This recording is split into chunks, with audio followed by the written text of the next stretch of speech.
السلام علیکم دوستو، میرے چینل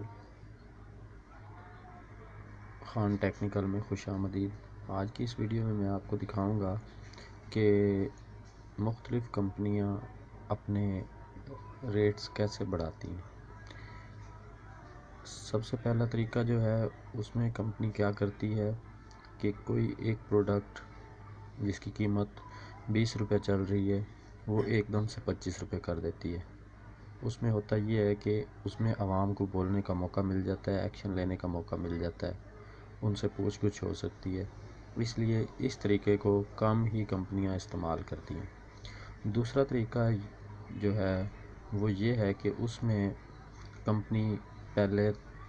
کچھ پرسنٹ ایکسٹرا کا جھانسا دیتی ہے، جیسا کہ یہ پروڈکٹ آپ دیکھ رہے ہیں، اس میں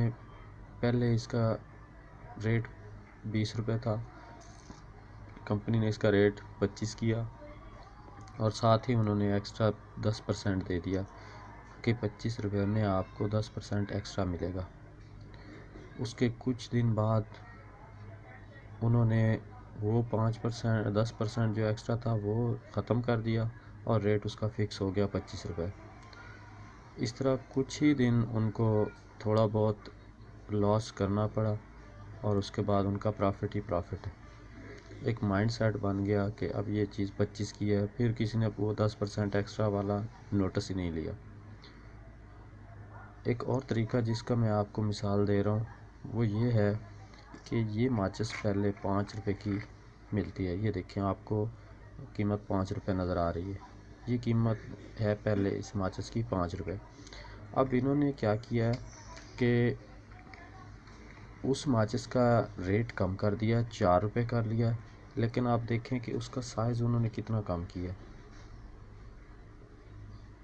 یہ دیکھیں اتنا انہوں نے سائز کم کر دیا ہے، یہ چھوٹی کر دی ہے اتنی زیادہ، یہ دیکھیں یہ چھوٹی کر کے اس کا قیمت کر دی ہے 4 روپے۔ اب یہ ہوگا کہ کچھ دن بعد اب لوگوں کے ذہن میں تو ہے کہ ماچس 5 روپے کی ہے، انہوں نے 4 کا ایک بڑے ٹرک کھیلی ہے، ایک بڑا انہوں نے ایک ان کے جو بہت تھنک ٹینک بیٹھے ہیں انہوں نے ایسا میتھڈ سوچا ہے کہ اب 4 کی ہو گئی ہے، لیکن ایک عام آدمی کے ذہن میں اس ماچس کی قیمت 5 روپے ہے۔ کریں گے کیا، کچھ دن بعد اس کو یہ اسی چھوٹی ماچس کو قیمت چینج کر کے یہ 5 روپے کر لیں گے، تو ان کا یعنی انہوں نے یہ مہنگی بھی کر لی اور کسی کو پتہ بھی نہیں چلے گا۔ اب سیم یہی طریقہ رہا ہے، یہ ماچس کچھ عرصہ پہلے 1 روپے کی ملتی تھی، یہ ماچس 2 روپے کی ملتی تھی،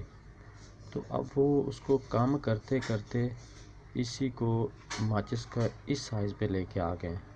اور اس کی قیمت 4 روپے رکھی ہے۔ کچھ عرصہ بعد یہی ماچس 5 روپے کی ہو جائے گی اور اس کا سٹاک ہی ختم کر دیں گے، یہ آئندہ ماچس آئے گی بھی نہیں۔ تو یہ تو ایک میں مثال دے رہا ہوں، میرا کسی کمپنی کو کسی پارٹی کو ہٹ کرنے کا کوئی مقصد نہیں، یہ کوئی بھی ہو سکتا ہے، جس طرح میں نے آپ کو طریقہ کار بتائے ہیں کہ لوگ مہنگائی کس طرح کرتے ہیں۔ پوچھنے والا ان سے ہے کوئی نہیں، بس لکھ دیتے ہیں کہ یہ رجسٹرڈ ہے، یہ ہے وہ ہے، کوئی ISO ورژن چلتا نہیں ہے یہاں۔ یہ کمپنیاں بہت کم کمپنیاں ہیں جو ISO سے سرٹیفائیڈ ہیں، ورنہ کوئی بھی کمپنی ISO سے سرٹیفائیڈ نہیں ہے، کیونکہ ISO کی شرائط بہت سخت ہیں،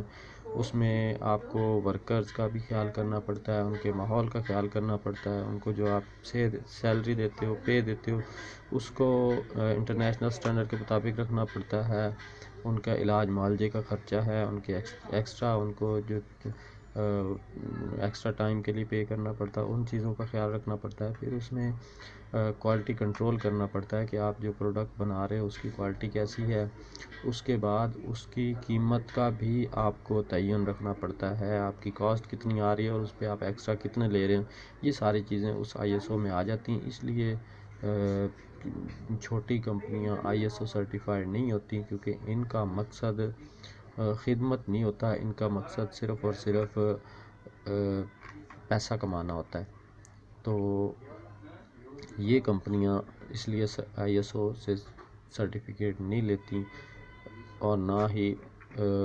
یہ کیونکہ انہوں نے اپنی مرضی کے ریٹ رکھنے ہوتے ہیں، اپنی مرضی کا میٹیریل یوز کرنا ہوتا ہے، اپنی مرضی کی پروڈکٹس بنانی ہوتی ہیں، اپنی مرضی کے لوگوں کو سیلری دینی ہوتی ہے، اپنی مرضی کے اوقات کار رکھنا ہوتے ہیں، اور اپنی مرضی کا میٹیریل یوز کرنا ہوتا ہے۔ اس لیے پھر یہ کسی بھی انٹرنیشنل سٹینڈرڈ کے مطابق یہ چیز نہیں بناتے، نہ اس سے یہ لنک ہوتے ہیں۔ یہ زیادہ سے زیادہ، اب یہ دیکھیں یہ کمپنی یہ پاکستان کے بھی کسی سٹینڈرڈ کے مطابق نہیں ہے، ٹھیک ہے۔ اس میں آپ کو کوئی پاکستان کے سٹینڈرڈ کا نظر نہیں آئے گا۔ جو ان کا ہوتا ہے PS کا ایک لوگو ہوتا ہے پاکستان سٹینڈرڈ کا، تو وہ ان پہ کوئی نظر نہیں آ رہا۔ یعنی یہ بالکل فری ہینڈ اور اپنی من مانی کرنے والی کمپنیز ہیں۔ اور بھی کافی ساری کمپنیاں ہیں جو اپنی مرضی کر رہی ہیں۔ کچھ تو یہ مافیاز ہوتے ہیں، جیسے شوگر مافیا ہے، یا گھی مافیا ہو گیا، آئل مافیا ہے۔ اسی طرح وہ تو خیر